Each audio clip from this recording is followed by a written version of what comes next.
எல்லாருக்கும் வணக்கம். இன்றைக்கி சண்டே வந்து நம்ம வீட்டில் என்ன செஞ்சுருக்கோன்னு பார்த்துலாம் வாங்க. கம கம கம கமன் ஓப்பன் ஆச்சு. இன்றைக்கி வந்து பட்டாணி சாதம் தான் எங்கள் வீட்டில் செஞ்சுருக்கோங்க. பார்த்திங்களா எவ்வளோ உதிரியாக வருதுன்ட்டு. இதில் ஒரு மிஸ்டேக் பண்ணிட்டேன். ஏன் இவ்வளோ பெரிய உருளைக்கிழங்கு போட்டு வச்சுருக்கேன்னு பார்க்குறீங்களா? பிகாஸ் ஆர்வ கோளாறில் உப்பு அள்ளி இன்றைக்கும் வழக்கம் போல் கொட்டிட்டேன். கணவர்கிட்ட திட்டு வாங்க விரும்பலை. ஸோ வந்துட்டு உருளைக்கிழங்கு கட் பண்ணி போட்டேங்க. ஒரு உருளைக்கிழங்கு பெருசாக கட் பண்ணி 4 பீஸ் போட்டேன். பட் உப்பு என்ன கண்டிஷன் இனிமேல் சாப்பிட்டு பார்த்தா தான் தெரியும். இதில் வந்துட்டு புலாவ், இது வந்துட்டு ஆக்சுவலி புலாவ் டைப்பில் தான் செஞ்சுருக்கேன். எனக்கு இதில் ஒரு டிஃப்ரென்ஸு, நீங்கள் இது கரெக்டானு சொல்லுங்கள்.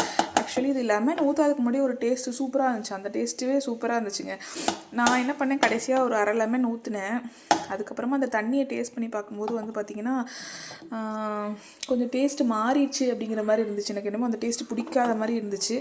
புலாவுக்கு ஆக்சுவலி நம்ம எம்டி புலாவ் அந்த செய்யும்போது வந்து நம்ம லெமன் ஊற்ற மாட்டோம் தானே. ஸோ அந்த மாதிரி தான் அதை செய்யணும்னு நினைக்கிறேன். நான் யூடியூப்பை பார்த்து தெரியாமல் லெமனை கடைசியாக புழிஞ்சு விட்டு அதுவுமே கொஞ்சம் இன்றைக்கி சொதப்பிட்டேன். கண்டிப்பாக யாராவது புலாவ் ட்ரை பண்ணுறீங்கன்னா லெமன் கடைசியாக ஆட் பண்ணாதீங்க. ஒரு வாட்டி நீங்கள் அந்த தண்ணியை வந்து டேஸ்ட் பண்ணி பார்த்துட்டு அதுக்கு மேலே உங்களுக்கு புளிப்பு தேவை அப்படின்னா மட்டும் நீங்கள் ஆட் பண்ணிக்கோங்க. இது என்னோடய தனிப்பட்ட கருத்து. நீங்கள் எப்படின்னு சொல்லுங்கள். இது நான் சாப்பிட்டுட்டு உங்களுக்கு சொல்கிறேன் உப்பு இருக்கா, என்ன கண்டிஷன் அப்படின்னு சொல்லிங்க. நான் ஃபைனலாக டேஸ்ட் பண்ணி பார்த்துட்டேன். பர்ஃபெக்டாக இருக்குது, ரொம்ப பர்ஃபெக்டாக இருக்குது. உண்மையாலுமே உப்பு ஜாஸ்தியாக இருந்துச்சுங்க. இந்த உருளைக்கிழங்கு செஞ்ச மாயை என்னோடய உப்பை வந்து கம்மி பண்ணிடுச்சு. ரொம்ப நன்றி இந்த உருளைக்கிழங்குக்கு. கண்டிப்பாக யாராவது ஃபைனலாக உப்பு அதிகமாகிடுச்சுன்னா இந்த டிப்ஸை ஃபாலோ பண்ணுங்கள். எல்லாேருக்கும் தெரிஞ்சிருக்கும்னு நினைக்கிறேன். ரொம்பவே ஹெல்ப்ஃபுல்லாக இருந்துச்சு இந்த உருளைக்கிழங்கு டிப்ஸு.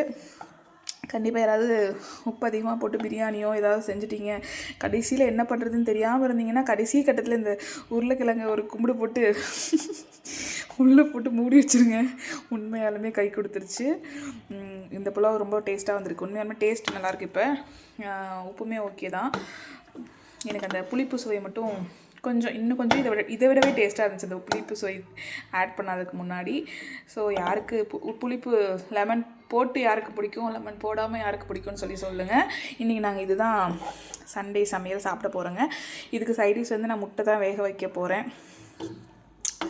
வேறு எதுவும் தனியாக செய்யலை. தயிர் பச்சடி செஞ்சு சாப்பிட போகிறோம்.